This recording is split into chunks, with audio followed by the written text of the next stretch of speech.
Hi guys, അസ്സലാമലൈക്കും. Welcome back to my YouTube channel. അപ്പോൾ ഇന്നത്തെ നമ്മുടെ വീഡിയോ എന്ന് പറയുന്നത് ഒരു ചെറിയ ട്രാവൽ വ്ളോഗ് തന്നെയാണ് കേട്ടോ. അപ്പോൾ കുറേ ദിവസമായി വ്ളോഗൊക്കെ ഇട്ടിട്ട് പ്രോപ്പറായിട്ട് വ്ളോഗൊന്നും ഇടാറില്ല. പിന്നെ ചെറിയ ചെറിയ ഇങ്ങനെയുള്ള വിശേഷങ്ങൾ മാത്രം ഇടും. ഞാനിപ്പോൾ ഷോർട്സ് ഇടാൻ വേണ്ടിയിട്ട് എടുത്ത വീഡിയോസ് ക്ലിപ്പിങ്സ് ആയിരുന്നു. പക്ഷെ കുറച്ച് ലോങ് ആയി പോയതുകൊണ്ട് ഞാനിങ്ങനെ ഒരു വീഡിയോ ഇടുന്നതാണ് കേട്ടോ. അതാണ് ഇങ്ങനെ വീഡിയോയുടെ ആംഗിൾ ഇങ്ങനെ ഇരിക്കുന്നത്.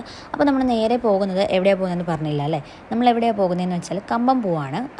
നമ്മൾ മുന്തിരിത്തോട്ടത്തിലൂടെ അങ്ങനെ ആർത്തുല്ലസിച്ച് നടക്കാൻ പോവുകയാണ് ഗൈസ്. അപ്പോൾ നമ്മൾ മുന്തിരിത്തോട്ടത്തിലേക്ക് പോകണം. കുറേ പോയിട്ടുണ്ടെങ്കിലും വെറുതെ അങ്ങോട്ട് അവിടെ വരെ എത്തിക്കഴിഞ്ഞാൽ നമുക്കൊരു നല്ലൊരു ഫീലാണ്, നല്ലൊരു രസമാണ്. എപ്പോഴും പുതുമയുള്ളൊരു സ്ഥലങ്ങളിൽ ഒന്നാണ് അത് കേട്ടോ. അപ്പോൾ അങ്ങനെ നമ്മൾ പോകാമെന്ന് തീരുമാനിച്ചു. അപ്പോൾ നമുക്ക് കുറച്ച് ആവശ്യങ്ങളുണ്ടായിരുന്നു. അതൊക്കെ കഴിഞ്ഞ് നമ്മൾ വൈകുന്നേരമാണ് അങ്ങോട്ടേക്ക് പോകുന്നത്.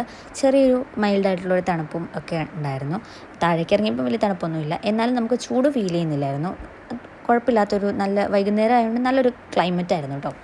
അപ്പോൾ നമ്മൾ നേരെ പോകുന്നത് കുമളി റോഡ്, അവിടെയാണ് നമ്മുടെ ഈ ഒരു സ്പോട്ടുള്ളത്. അതായത് രണ്ട് സൈഡിലും മുന്തിരിത്തോട്ടം ആണ്. അവിടെ കുറേ ടൂറിസ്റ്റുകളൊക്കെ വരുന്നുണ്ട്, കുറേ ആൾക്കാർ വരുന്നുണ്ട് കാണാൻ വേണ്ടി.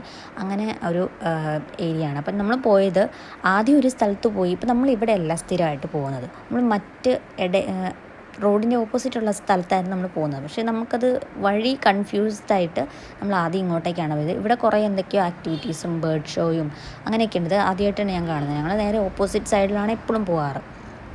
അപ്പോൾ നമ്മളിങ്ങനെ പറഞ്ഞുകൊണ്ട് പോവുകയാണ്, ഇതല്ലല്ലോ നമ്മളെപ്പോഴും വരുന്നത് സ്ഥലം, ഇവിടെ അല്ലല്ലോ നമ്മൾ വരുന്നതെന്നും പറഞ്ഞിട്ട് ഇങ്ങനെ പോയതാണ്. പിന്നെ നമ്മൾ അവിടെ നിന്ന് നിന്നപ്പം എന്തായാലും വന്നാലേ കുറച്ച് ഫോട്ടോസൊക്കെ എടുക്കാമെന്നൊക്കെ പറഞ്ഞ വീഡിയോസൊക്കെ എടുത്തു. സുഹാനപ്പം മുന്തിരിയൊക്കെ അവർ തിന്നാനായിട്ട് കൊടുത്തു, കഴുകി. അവിടെ പിള്ളേർ വരുമ്പോൾ കഴിക്കാനായിട്ട് വെച്ചേക്കുന്ന കുറച്ച് മുന്തിരികളുണ്ട്, അപ്പോൾ അതൊക്കെ കഴിക്കാൻ കൊടുത്തു. പിന്നെ ഒരുപാടൊന്നും അങ്ങനെ ഇല്ല, സീസൺ ടൈം ആണോ എന്ന് എനിക്കറിയില്ല. ഒത്തിരിയൊന്നും അങ്ങനെ കണ്ടില്ല കേട്ടോ. കുറച്ച് മാത്രം ഉണ്ടായിരുന്നു. കുറച്ച് ഏരിയയിൽ ഒന്നും കാണില്ല, കുറച്ച് ഏരിയയിൽ കുറച്ച് കാണും അങ്ങനെ. പിന്നെ നമ്മൾ റോഡിൻ്റെ ഓപ്പോസിറ്റ് സൈഡിലുള്ള ആ ഒരു പാർക്കൊക്കെ ഉള്ള ഒരു ഏരിയ ഉണ്ടല്ലോ, അവിടെ വന്ന് സുഹാൻ കുറേ നേരം കളിക്കുകയൊക്കെ ചെയ്തു. അവൻ അവിടെ നിന്ന് കളിച്ചിട്ട് ഇപ്പോൾ കുറച്ചൊക്കെ കളിക്കാനൊക്കെ ഉള്ള ഒരിതൊക്കെ ആയതുകൊണ്ട് അവനങ്ങനെ കളിച്ച് മടുത്തിട്ട് വരുന്നുള്ളൂ എന്നുള്ളൊരിതായിരുന്നു. വിളിച്ചിട്ടൊന്നും വരുന്നില്ല. അപ്പം നമ്മൾ ഇങ്ങനെ നിൽക്കുവാണ്. അവൻ വന്നിട്ട് വേണം നമുക്ക് അങ്ങോട്ടേക്കൊന്ന് പോയി ഒരുപാട് ലേറ്റ് ആകുന്നതിന് മുമ്പ് നമുക്ക് തിരിച്ചു പോകുകയും വേണം. അപ്പോൾ നമ്മൾ എന്നിട്ട് പോയപ്പോൾ ഞാൻ പറഞ്ഞില്ലേ, കുറേ അങ്ങനെ ഫുള്ളായിട്ടൊന്നും അങ്ങനെ മുന്തിരി കാണാനൊന്നുമില്ല.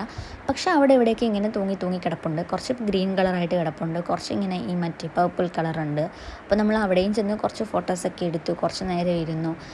അപ്പോൾ നമുക്കത് ടച്ച് ചെയ്യാനോ തൊടാനോ ഒന്നും പറ്റില്ല നമ്മളതുകൊണ്ട്. പിന്നെ നമുക്കത് പറിച്ച് ഡയറക്റ്റ് കഴിക്കാനും പറ്റില്ല കേട്ടോ, കാരണം എന്തെങ്കിലുമൊക്കെ കെമിക്കൽസൊക്കെ അടിച്ചിട്ടുണ്ടായിരിക്കുമല്ലോ, ഉറപ്പായിരിക്കും. അപ്പം നമ്മളതൊക്കെ കണ്ടു. പിന്നെ നമ്മൾ തിരിച്ച് പതുക്കെ മന്ദം നടന്നു പോവുകയാണ് ഗൈസ്. അപ്പോൾ അവിടുത്തെ കടയിൽ നിന്ന് കണ്ടിട്ട് എന്തോ വേണം എന്ന് പറഞ്ഞിട്ട് അങ്ങനെ. ഇവനാണെങ്കിൽ ഓട്ടമാണ്, നമ്മൾ അവൻ്റെ പുറകെ ഓടണം. പിന്നെ ആ വന്ന കുതിരയിലൊക്കെ കുറച്ചൊന്ന് കയറി കുറച്ച് നേരം ഒന്ന് കളിച്ചു. പിന്നെയും പോയി മുന്തിരിത്തോട്ടത്തിലിരുന്നു. അങ്ങനെ അങ്ങോട്ടും ഇങ്ങോട്ടൊക്കെ നടന്നിട്ട് പിന്നെ നമ്മൾ ഫൈനലി അവിടെ നിന്ന് ഇറങ്ങാമെന്ന് തീരുമാനിച്ചു. സൂര്യനൊക്കെ പതുക്കെ താഴ്ന്നു തുടങ്ങി. നല്ല രസമായിരുന്നു കേട്ടോ. അപ്പോൾ ആ റോഡിൽ കൂടി ഇങ്ങനെ പോകാനായിട്ട് കണ്ടോ. ആകാശമാണെങ്കിൽ ഒരു രക്ഷയില്ല, അടിപൊളിയായിട്ടിരിക്കുകയാണ്. പിന്നെ അതേ പൂവൊക്കെ വിരിഞ്ഞ് നിൽക്കുന്നു. ഇത് കണ്ടോ, കാളവണ്ടി. അതൊക്കെ കുറേ നാളായിട്ട് ഇങ്ങനെ കാണുന്നു. പിന്നെ നമ്മൾ തിരിച്ച് കട്ടപ്പനയിലെത്തിയപ്പം നമ്മൾ അപ്രതീക്ഷിതമായി മറ്റേ ആ വലിയ വീടിൻ്റെ അടുത്തെത്തി. അപ്പം ഞാൻ വെറുതെ ഒരു ക്ലിപ്പിങ്സ് ഇങ്ങനെ എടുത്തു. പിന്നെ നമ്മൾ ഫുഡ് കഴിച്ചു. കട്ടപ്പനയിൽ മന്തി കിട്ടുന്ന എവിടെയാണെന്ന് ഇങ്ങനെ നോക്കി നമ്മളവിടെ നിന്ന് മന്തി കഴിച്ചു. അത്യാവശ്യം നല്ല മന്തിയായിരുന്നു, കുഴപ്പമൊന്നുമില്ല. പിന്നെ നമ്മൾ ഒരു ഐസ്ക്രീമൊക്കെ കഴിച്ചു നേരെ വീട്ടിലേക്കാണ് പോയത്. അപ്പോൾ ഇത്രയുള്ളൂ നമ്മുടെ വ്ളോഗ്. ബൈ ടാറ്റാ.